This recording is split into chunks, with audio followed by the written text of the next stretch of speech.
दिन ब दिन समस्याएं बढ़ रहे हैं। परमेश्वर अपने दासों को, अपने लोगों को अपने पास बुला रहे हैं। और भविष्य में क्या होगा, कल को क्या होगा, हम कोई भी कुछ भी नहीं बता सकते हैं। लेकिन जिन जिन को प्रभु बचा कर रखेगा, उनके लिए अभी जिम्मेवारियां और बढ़ गए, उनको ज़्यादा जिम्मेवारी मिल गई। और जो लोग अब तक कोई जिम्मेवारी नहीं लिया, और उनको अभी तैयारी करने की ज़रूरत है, क्योंकि बहुत सारे लोग इस संसार में से चले गए हैं। अभी हमें निष्क्रिय या निष्फल रहने का समय नहीं, हमें अभी जाग उठने का और हमारी जिम्मेवारियों को पूरा करने का समय है। और परमेश्वर हमारे जीवन में कार्य करता है, इसके पीछे परमेश्वर का कोई उद्देश्य है। हमें पता नहीं क्या उद्देश्य है, लेकिन परमेश्वर का कोई उद्देश्य है। और हम परमेश्वर के समय के लिए हम इंतजार करें, ताकि सब बातें प्रभु अपने नियंत्रण में ले लें। आज हमारे अंतिम अध्याय में पहुंच गए हैं, पहला थिस्सलुनीकियों 5वां अध्याय। इस अध्याय के, इस पुस्तक की, इस पत्री के लास्ट चैप्टर है। इसके दो मुख्य विभाजन हैं, जैसे नोट्स में हम देखते हैं। एक है प्रभु के दिन से संबंधित शिक्षा, दूसरा है विभिन्न जिम्मेवारियों से संबंधित शिक्षा, कर्तव्यों के संबंधित शिक्षा। और आज प्रभु जैसे में मदद करते हैं, पहला भाग में से देखेंगे, प्रभु के दिन से संबंधित शिक्षा है, जो 1 से लेकर 11 तक है। और इस विषय की ओर आने से पहले, इस प्रारंभिक आयतों में प्रेरित पौलुस के कुछ विशेषताओं को भी हम देख सकते हैं। प्रभु के दिन के बारे में चर्चा करने से पहले पौलुस के जीवन के कुछ विशेषताओं को हम देखेंगे।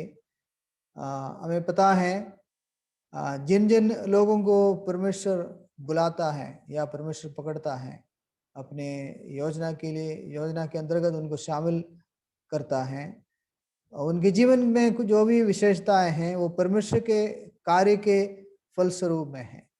जैसे किसी ने बताया, बाइबल में जितने भी लोग हैं, उन लोगों को प्रस्तुत करने का जो मकसद है, वो उसके पीछे परमेश्वर का हाथ और कार्य को हमें समझना है। सो पूरे बाइबल के अंदर बहुत सारे लोगों को परमेश्वर इस्तेमाल करते हुए हम देखते हैं। लेकिन उनका असली मकसद है, परमेश्वर अपने आप को प्रकट करना चाहते हैं। परमेश्वर उनके जीवन के जरिए कैसे उनको इस्तेमाल करते हैं, कैसे उनके जीवन में कार्य करता है, उनको हमें दिखाना चाहते हैं। इसलिए भी अगर हम जब बताते हैं जो पौलुस की विशेषताएं हैं, ये वास्तव में पौलुस की विशेषता नहीं, प्रभु की विशेषता जो इसके अंदर प्रकट होते हैं। पौलुस उस प्रभु के बातों को अपने जीवन में उतार दिया, इस करके इन सब बातों को पौलुस में हम देख सकते हैं। इस पत्री को पढ़ते समय पौलुस के बहुत सारे विशेषताओं को हम देख सकते हैं कि किस प्रकार एक अपने जीवन को दूसरों के लिए एक नमूना बनाकर उसने सेवा किया, दूसरों के सन्मुख जीवन बिताया। और यहाँ पर जो पहला वचन में पढ़ते हैं, हे भाइयों, इसका प्रयोजन नहीं कि समयों और कालों के विषय में तुम्हारे पास कुछ लिखा जाए, क्योंकि तुम आप ठीक जानते हो। यानी कि सबसे पहले है विश्वासियों के आत्मिक जीवन के विषय में पौलुस का जानकारी है, यहाँ पर बताया है कि पौलुस को पता था कि थिस्सलुनीके के विश्वासी लोग कौन कौन सी बातों को वो जानते हैं, कौन कौन सी बातों को वो नहीं जानते हैं। इसलिए तीसरा अध्याय में बढ़ते हैं, उनके विश्वास की घटी के बारे में बताते हैं। और चौथा अध्याय में उनकी अज्ञानता के बारे में बताते हैं। और यहाँ पर बताते हैं, तुम आप ठीक जानते हो। तो उनके विश्वास की कौन सी बातों में उनका विश्वास बढ़ गया है, वो भी पौलुस जानते हैं। तो आत्मिक जीवन के जीवन के हर पहलू को पौलुस अच्छी तरह जानता था। और उसी समय हम दूसरे एक साइड में देखते हैं, वो यह है कि दूसरे अध्याय में पढ़ते हैं कि थिस्सलुनीके के विश्वास लोग भी पौलुस के जीवन को जानते थे। दूसरे अध्याय के पहला, दूसरा, 5वां और 10वां आयत में ये शब्द पौलुस दोहराता है, तुम आप जानते हो, तुम आप जानते हो। सो थिस्सलुनीके के विश्वास लोग भी पौलुस को जानते थे। और पौलुस भी उनको अच्छी तरह जानता था। इसका मतलब है एक दूसरे को या एक विशेष करके एक दूसरे के आत्मिक आवश्यकता या जरूरत को समझना जरूरी है।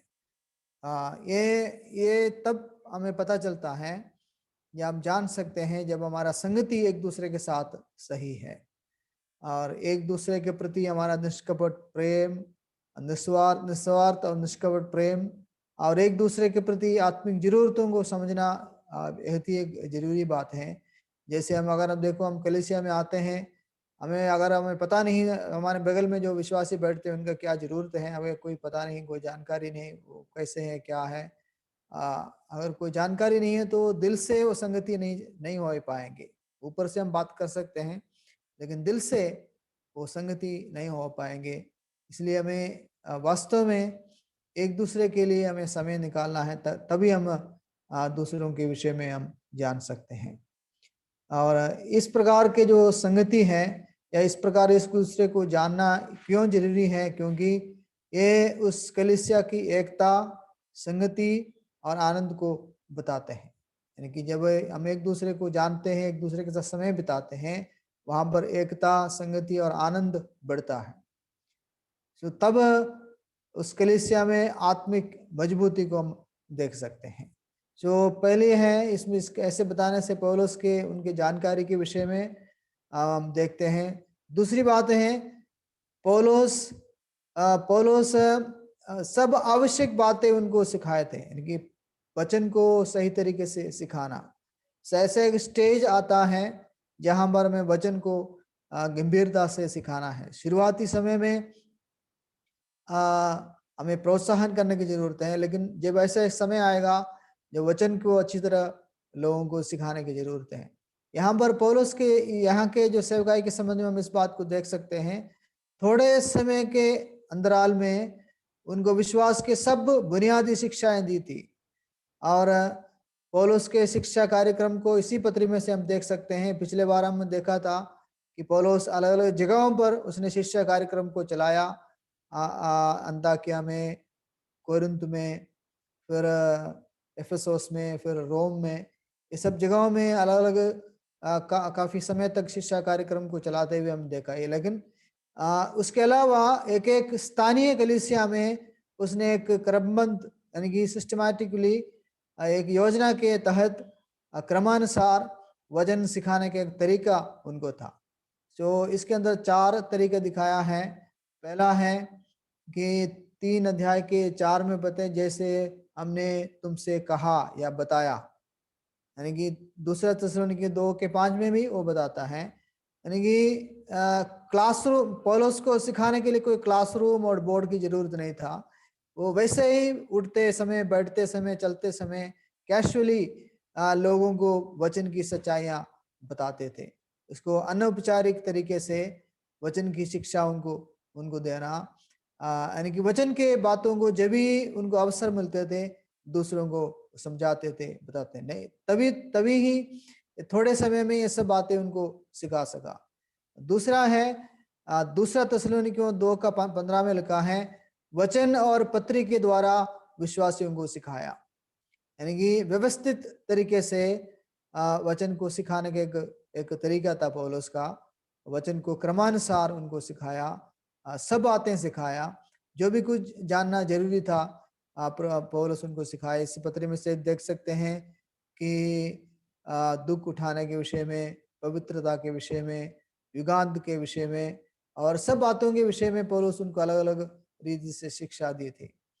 और अगली बात है पौलुस 4 का 1 में लिखा है, जैसे तुमने हमसे सीखा, यानी कि लिखा है, यानी कि जीवन के आदर्श के द्वारा भी पौलुस उनको सिखाया।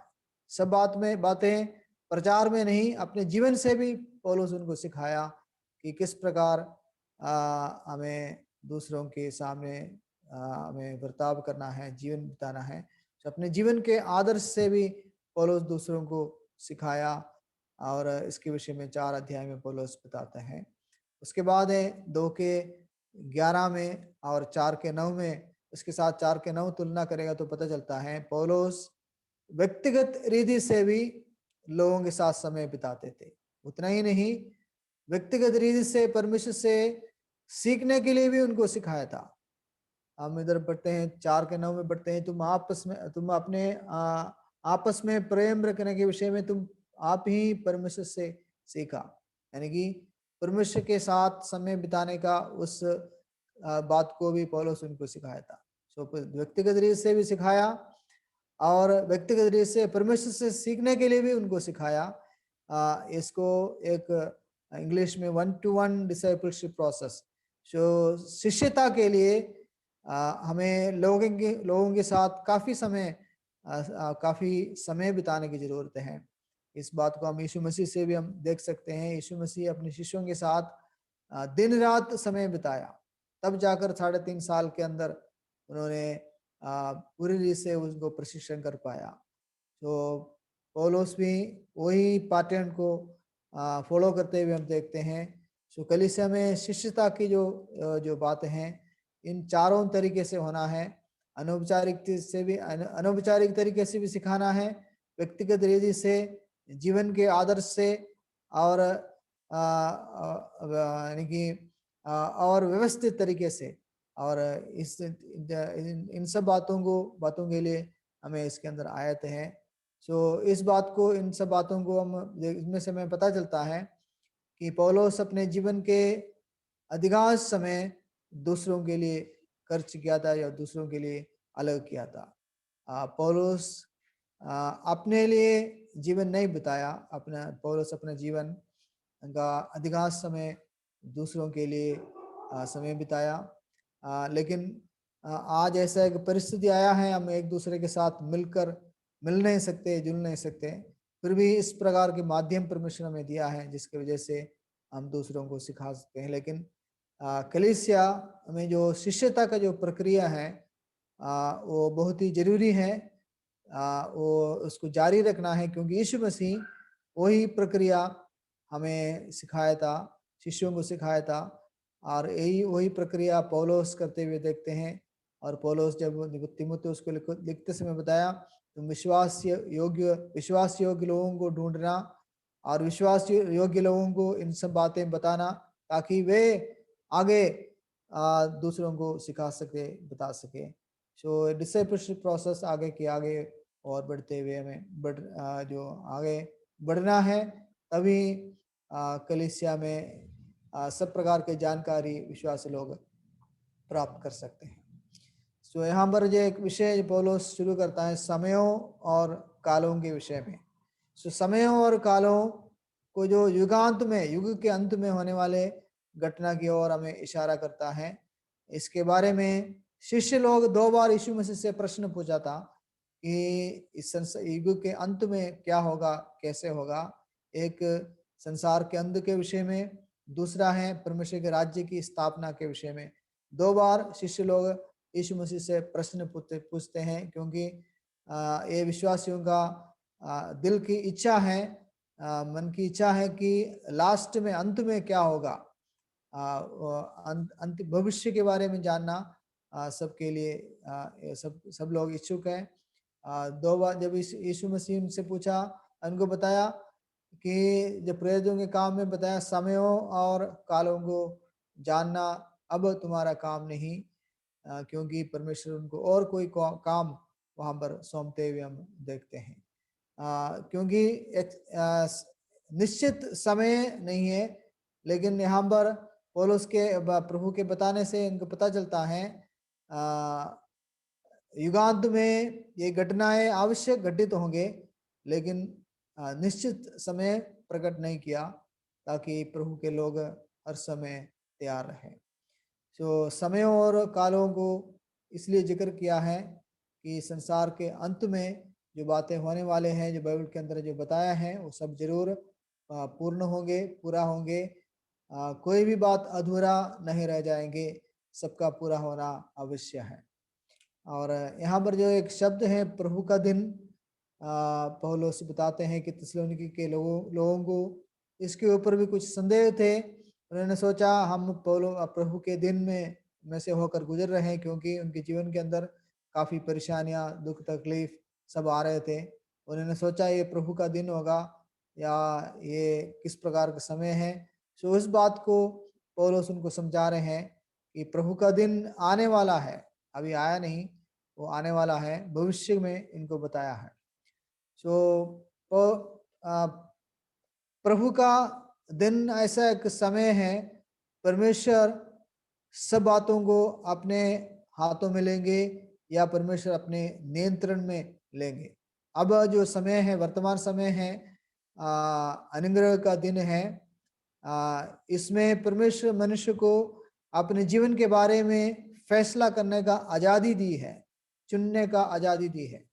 और आज इंसान जैसे परमेश्वर का जो कानून है या देश का कानून है, कानूनों को अपने हाथों में लेकर अपनी इच्छा मर्जी के अनुसार जीवन बिताते हैं। अचानक कुछ नहीं होता, इस करके वो लोग ऐसे कामों में लगे हुए हैं। लेकिन ये परिस्थिति, ये समय बदल जाएंगे।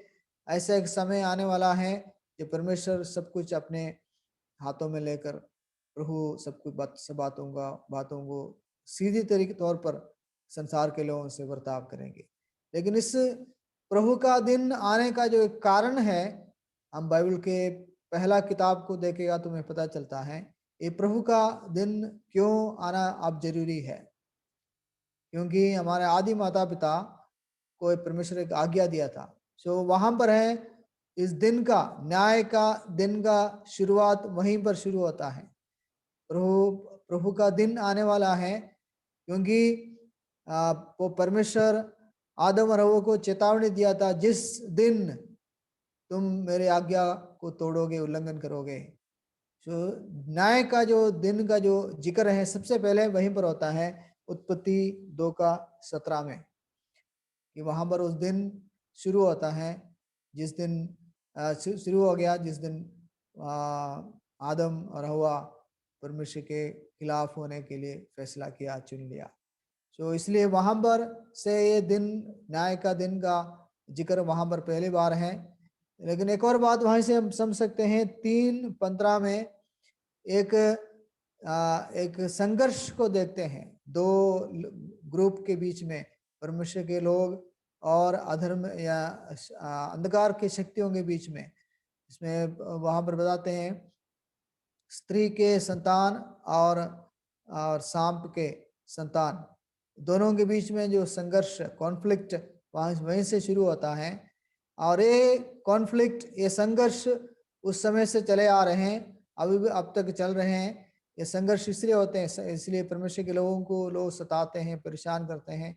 ये संघर्ष बुराई और अच्छाई के बीच में जो संघर्ष है, वो उस समय से शुरू हो गया है, अब तक चले आ रहे हैं। लेकिन जब प्रभु का दिन आएगा, वो दिन इसका अंत होगा। परमेश्वर इसका सबका बदला लेकर इस संघर्ष का माहौल को समाप्त कर कर एक आशीष भरा जीवन की ओर परमेश्वर विश्वासियों को लेके जाएंगे। तो इसलिए प्रभु का दिन है, जिस तरह एशिया नबी, योएल और सफनिया में जैसे लिखा है, ये प्रभु परमेश्वर का दिन रोष और क्रोध और निर्दयता के साथ आता है। वो पृथ्वी को उजाड़ डाले और पापियों को इनमें से नाश करें। और जोएल की किताब में भी उस दिन यहोवा के बड़े और भयानक दिन के रूप में वहां पर बताया है। और सपनिया में भी लिखा है इस दिन के भयंकरता के बारे में, वहां के अंदर भी हम देख सकते हैं। उस समय आकाश की शक्तियां हिलाए जाएंगे, क्योंकि आज संसार के लोग उस संसार के प्रकृति की शक्तियों की आराधना करते हैं। लेकिन उस समय परमेश्वर इस प्रकृति की सब शक्तियों को हिलाएंगे, उनको नष्ट करेंगे, सब कुछ उथल पुथल होंगे। और सब प्रकार के सब रीति से परमेश्वर संसार को दंड देगा। परमेश्वर का रोष और क्रोध और न्याय का दिन है।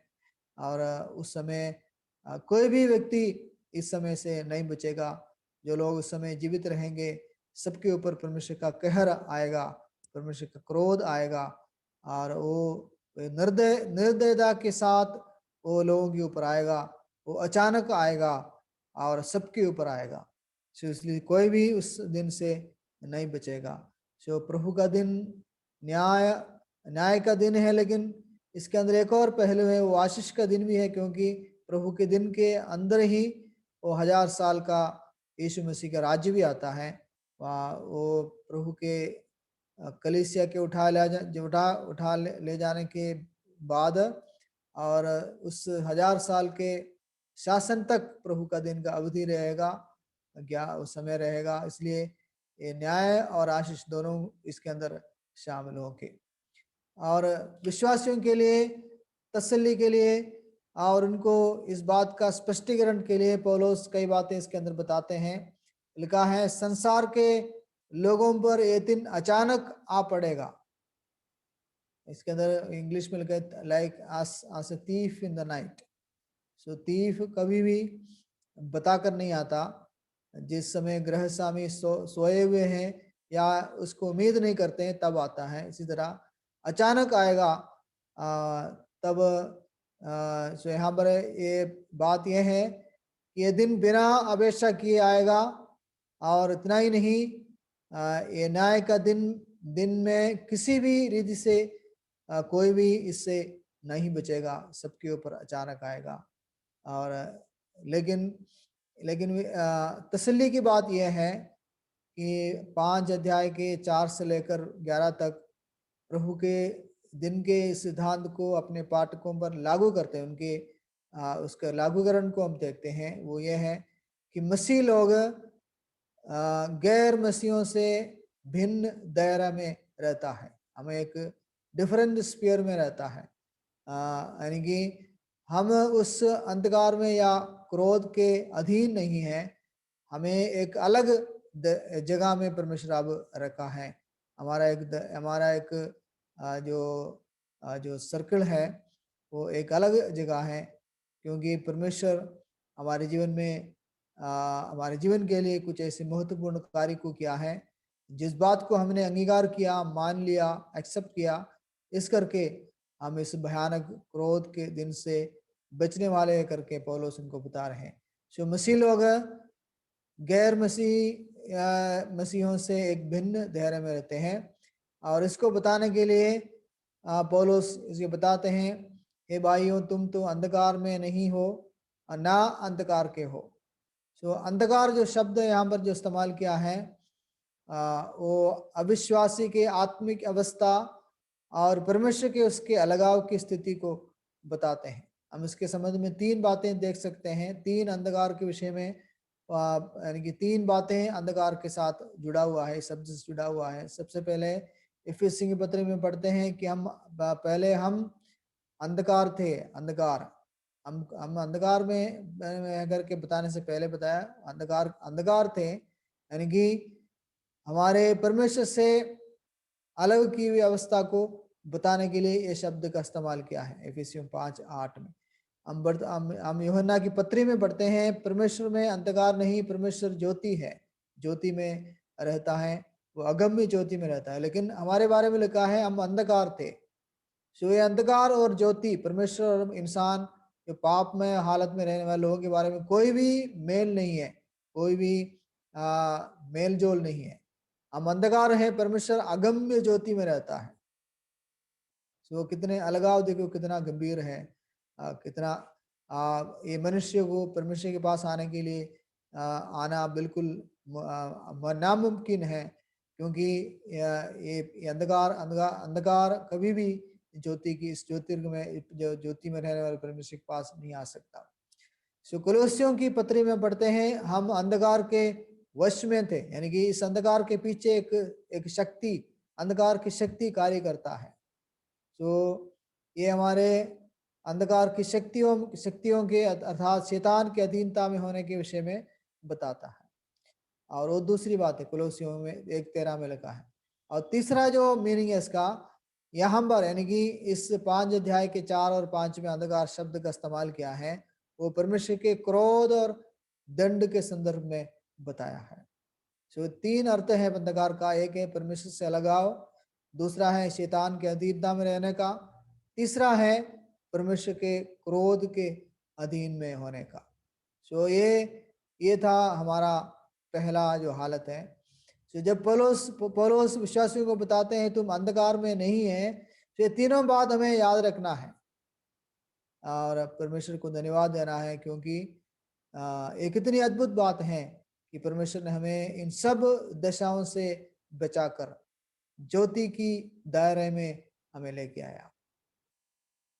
देखो, ये हमसे हमारे वश की बात नहीं था। अंधकार कभी भी अगम्य ज्योति के पास आ जाए, हम परमेश्वर से अलग हो गए थे। अलगाव बहुत ही इसके बीच में जो खाई है बहुत बड़ा था, और उसका भरपूर हम अपने कर्मों से, अपने कार्यों से, भक्ति से नहीं कर सकता था, नहीं हो सकता था। इसलिए परमेश्वर ऐसा कार्य किया है, हमें उस इन सब दशाओं से हमें बचाकर परमेश्वर के ज्योति के निकट आने के लिए प्रभु हमें सौभाग्य दिया।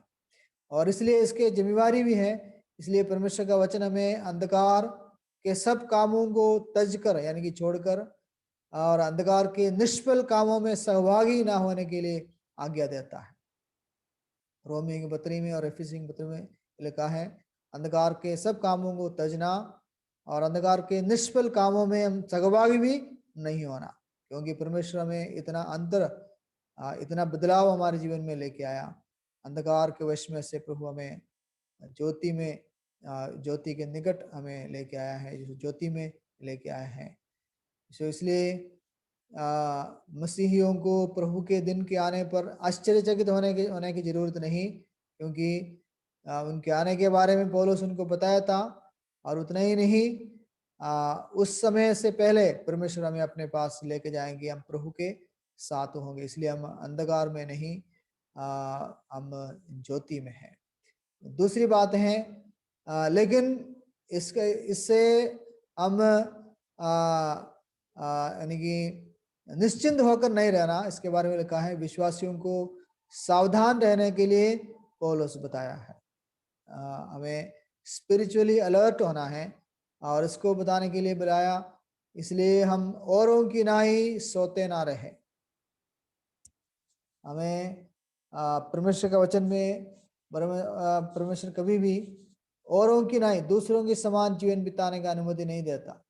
एक महत्वपूर्ण सच्चाई है यीशु मसीह के आगमन के संबंध में, पवित्रता के संबंध में, और यहाँ पर आत्मिक रीत से जागने के संबंध में। तीनों जगहों में औरों की नाई नहीं होना, पौलुस ये शब्द इस्तेमाल करते हैं, 3 जगहों में इस्तेमाल करते हैं। और यहाँ ये तीसरी जगह है, हम औरों की नाई सोते नहीं रहना, क्योंकि विश्वासियों को प्रभु के दिन के आने के वास्तविकता से अभिन्न नहीं रहना चाहिए। उन्हें अपने काम में सोना नहीं चाहिए, यानी कि इसका अर्थ है आत्मिक आलस्य और अचेतना हमारे जीवन में नहीं होना चाहिए। मसीहियों को चौकस रहना और प्रभु के लौटने की चिंता गंभीरता से करना चाहिए, यानी कि अपने अपने आप को सेल्फ कंट्रोल, स्वतः नियंत्रित और स्वयं अनुशासन, self discipline, the self control और सेल्फ डिसिप्लिन, ये दोनों इस घटनाएं के विचार में हमारे जीवन में होना चाहिए। और इसलिए सावधान रहने के लिए पौलुस उनको विश्वासियों को हिदायत देता है।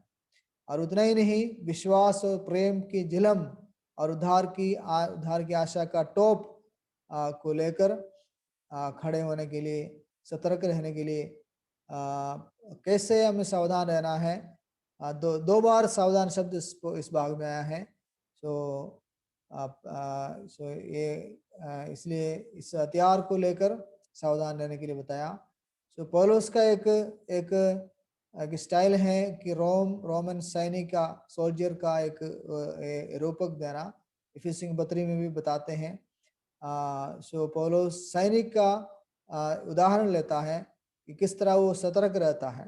उस बात को लेकर विश्वासियों को बताता है कि प्रेम, विश्वास और प्रेम हमारी रक्षा करता है, आंतरिक रक्षा करता है, और प्रेम बाहरी सुरक्षा करता है, और उद्धार का टोप हमारे विचारों पर आक्रमण से रक्षा करता है।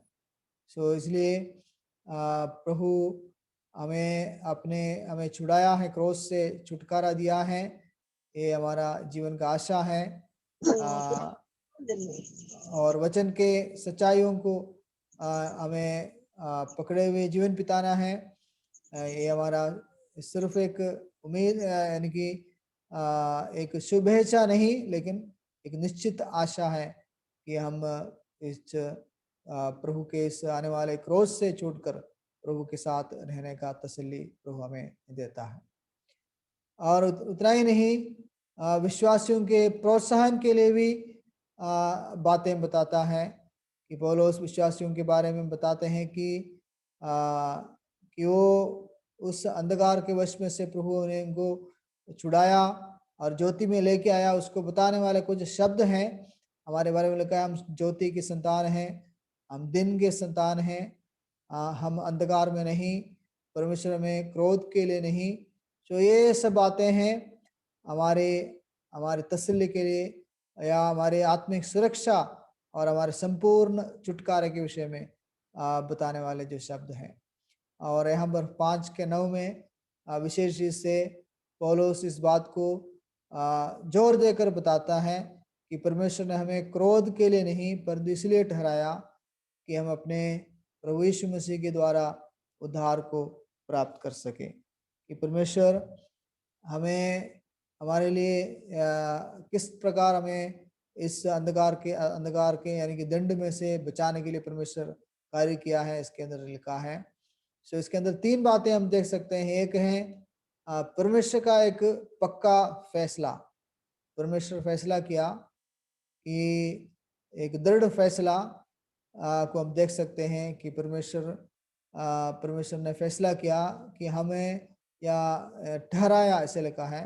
एक कोर्ट का जो भाषा है, परमेश्वर इस आयत में एक न्यायाधीश के रूप में अपने लोगों के हित में एक फैसला सुनाता है कि ये जो लोग मेरे उस योजना को अंगीकार किया है, मेरे वचन के अनुसार जिन्होंने यीशु मसीह को अपना प्रभु मानकर ग्रहण किया है, कबूल किया है, वो कभी भी दंड के या परमेश्वर के क्रोध के अधीन में नहीं। ये परमेश्वर का एक फैसला है, दृढ़ पक्का फैसला है और इस फैसले को कोई बदल नहीं सकता।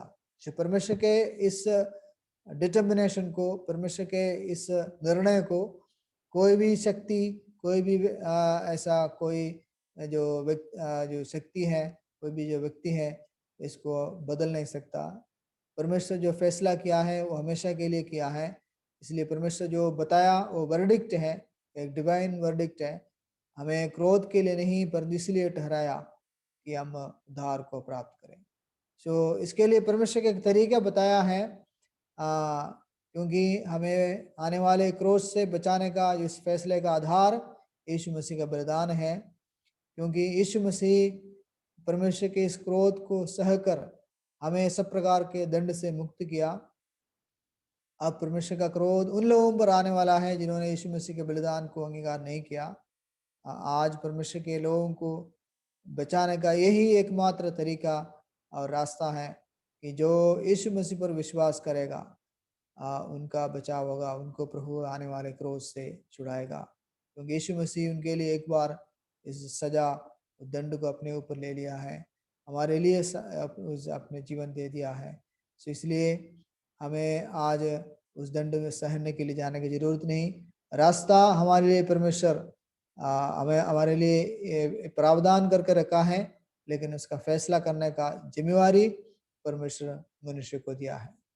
और इसके अंदर परमेश्वर के एक उद्देश्य भी बताया है। वो उद्देश्य यह है कि हम यीशु मसीह के द्वारा उद्धार या छुटकारा प्राप्त करें। ये हमारा संपूर्ण छुटकारा है, शरीर का भी छुटकारा हम प्राप्त कर कर पूर्ण रीति से परमेश्वर के साथ रहने के लिए हम योग्य बन जाएंगे। ये परमेश्वर की इच्छा है। सो इस आयत के अंदर परमेश्वर के एक फैसला है, परमेश्वर का एक तरीका है और परमेश्वर का एक उद्देश्य है। ये तीनों बात इस आयत में पौलुस हमें बताता है। इसके बाद अगली आयत 5:10 में वह यानी कि यीशु मसीह हमारे लिए इसलिए इस कारण मरा। सो इस भाग में, इस 5 अध्याय के इस भाग में 3 जगहों में ये कारण हम पढ़ सकते हैं। 2, 9 और 10 अध्याय में 10 वचन में और 11 वचन में भी हम पढ़ते हैं इस कारण। सो 2 जगह में अलग अलग कारण बताया है। ये परमेश्वर का वचन हमें कई कारण हमारे सामने प्रस्तुत करता है, जिसके वजह से हमारे आत्मिक जिम्मेवारी बढ़ जाता है। सो यीशु मसीह के मृत्यु को बताने वाली बहुत सारे बातें बाइबल में हैं। वो पुराने नियम के दृष्टिकोण में, नए नियम के दृष्टिकोण में अलग अलग इसे हम देख सकते हैं कि परमेश्वर के अनगिनत उपलब्धियों के बारे में जो जो हमारे जीवन में या आशीष हमारे जीवन में आने के लिए यीशु मसीह का मृत्यु काफ़ी था। और इस मृत्यु के कारण या इस कारण यीशु मसीह मरा। इसका एक महत्वपूर्ण बात यह है, यीशु मसीह के मृत्यु का जो मृत्यु के जो उपलब्धियां हैं, जो आशीषें हैं, ये संसारिक और भौतिक नहीं, लेकिन इस कारण मरा, एक आत्मिक कारण और आत्मिक आशीष पौलुस यहाँ पर हमें हमारे सामने रखा है। तो ये है कि चाहे विश्वासी लोग जीवित रहें या मृत या फिर आत्मिक रीत से जागृत या सुस्त रहें, हमारे लिए प्रभु यीशु मसीह के साथ एक अनंतता ठहराई है। इस कारण मरा, चाहे हम जागते रहें, चाहे हम सोते रहें, हम सब मिलकर उसी के साथ जिएंगे। तो परमेश्वर हमारे लिए एक अनंतता, हमारे जीवन में एक अनंतता ठहराए हैं। वो प्रभु के साथ अनंतता को ठहराया है। देखो परमेश्वर हमारे जीवन में कितना परिवर्तन लाया। हम जो अंधकार थे, अंधकार कभी भी उस परमेश्वर के घर में प्रवेश नहीं कर सकता था, लेकिन अब यीशु मसीह इस कारण मरा जिसके वजह से हम पूरे अनंतता प्रभु के साथ जिएंगे, प्रभु के साथ रहेंगे। यहाँ पर जो एक शब्द है इसमें लिखा है हम सब मिलकर। तो एक महत्वपूर्ण बात ध्यान करने के लिए सब मिलकर लिखा है। तो इसलिए सब मिलकर वहां पर रहने के लिए यहाँ पर भी उस एकता को सब मिलकर रहने की जरूरत है, मेल मिलाप के साथ रहने की जरूरत है। अगर हम संसार में हम मेल मिलाप के साथ सब मिलकर नहीं रहते हैं तो वहां पर जाकर हम कैसे रहेंगे, उसके ऊपर प्रश्न चिन्ह आता है, क्योंकि हमारा मन उस सच्चाई को हमें नहीं समझा, इस करके हम आज हम सब मिलकर सही तरीके से नहीं रहते हैं। लेकिन यहाँ पर पौलुस बताता है हम सब मिलकर, हम चाहे हम कैसे भी रहे, हम सब मिलकर उसी के साथ, जो प्रभु पूरे अनंतता प्रभु के साथ रहने का आशा प्रभु हमें देता है। और इसके अंदर एक और बात है, वो ये है कि प्रभु यीशु मसीह के जो जीवन का मृत्यु का एक पहलू यहाँ पर लिखा है, यीशु मसीह की प्रतिस्थापन प्रकृति की मृत्यु, यानी कि सब्स्टिट्यूशनरी डेथ। इसके बारे में, इसके लिए हिंदी शब्द यह है प्रतिस्थापन। यीशु मसीह हमारे लिए या हमारे जगह पर, हमारे बदले में यीशु मसीह मरा। तो ये बाइबल का एक आधारभूत सिद्धांत है, सब्स्टिट्यूशनरी डेथ ऑफ क्राइस्ट, हमारे जगह पर इसलिए मरा, इस कारण मरा। तो यीशु मसीह हमारे एक आत्मिक कारण इसके पीछे है। यीशु मसीह का मृत्यु के कारण संसारिक फायदा नहीं या संसारिक आशीष नहीं, ये बिल्कुल आत्मिक स्वभाव के हैं। और इसलिए यीशु मसीह का मरने का जो कारण के पीछे वो वो संसारिक कारण नहीं, आत्मिक है। उतना ही नहीं, ये यीशु मसीह के साथ एक बेहतर जीवन देने के लिए है। और वो भी नहीं, हमें प्रभु यीशु मसीह के उस मृत्यु, हमारे जगह पर मृत्यु सहने से, प्रभु के उस मृत्यु के कारण हमें परमेश्वर आज़ादी दी है या उस संपूर्ण छुटकारा दी है। प्रभु हमारे लिए सब कुछ सह लिया है, या भी हमारे लिए कुछ बाकी नहीं रहा है। सो इस बात को इसके अंदर से हम समझ सकते हैं। और उसके बाद लास्ट में है विश्वासियों की जिम्मेवारियां हैं, कि यहाँ पर भी कारण एक व्यवहारिक उपदेश देते हुए पौलुस इस भाग को समाप्त करते हैं। इस कारण यहाँ पर भी एक कारण बताता है। सो परमेश्वर का वचन हमें कई ऐसे कारणों को बताते हैं जिसके वजह से हमारा जिम्मेवारियां बढ़ते जाते हैं। तो जैसे जैसे परमेश्वर के वचन का जानकारी हमें मिलता है, जैसे जैसे परमेश्वर के कार्यों को हमें समझ में आता है, वैसे हमारा जिम्मेवारियां भी बढ़ते जाते हैं। ये जिम्मेवारियां एक दूसरे के प्रति है। मैंने कहा एक दूसरे के उन्नति के लिए उन्नति के कारण बनो, निदान तुम ऐसे करते भी हो। सो हमारा कलीसिया में आना अपने स्वयं के उत्साह और उन्नति के लिए ही नहीं, बल्कि हमें एक दूसरे के भी उत्साहित करना है और बढ़ाना है। जो विश्वास तस्वीर के विश्वास लोग ऐसे हम ऐसे कर रहे, पहले से ही कर भी रहे थे, लेकिन पौलुस का कहने का ये तात्पर्य था कि विश्वासी लोगों के बीच बीच और उन्नति तथा उत्साह के अवसर की आवश्यकता थी। आज भी हर एक स्थानीय कलीसिया में उन्नति की आवश्यकता है। मसीह के वापस लौटने की आशा से संदर्भित उत्साह और उन्नति की विशेष आवश्यकता है। सो प्रभु यीशु मसीह हमारे जीवन में किए हुए महान कार्य को स्मरण करना है और भविष्य में प्रभु के आने की आशा, जो प्रभु के आने की आशा हमारे जीवन में है, और इससे हमें एक दूसरे के प्रति हमारा जो जिम्मेवारी है उस बात की विशेष ध्यान देना है। इसकी जरूरत है, एक दूसरे की उन्नति के लिए हम कारण बनना है। हमारे आत्मिक उन्नति के साथ साथ दूसरों के जीवन को भी जीवन के लिए उन्नति का कारण बने और दूसरों को बढ़ाने के लिए प्रभु हमें मदद करें।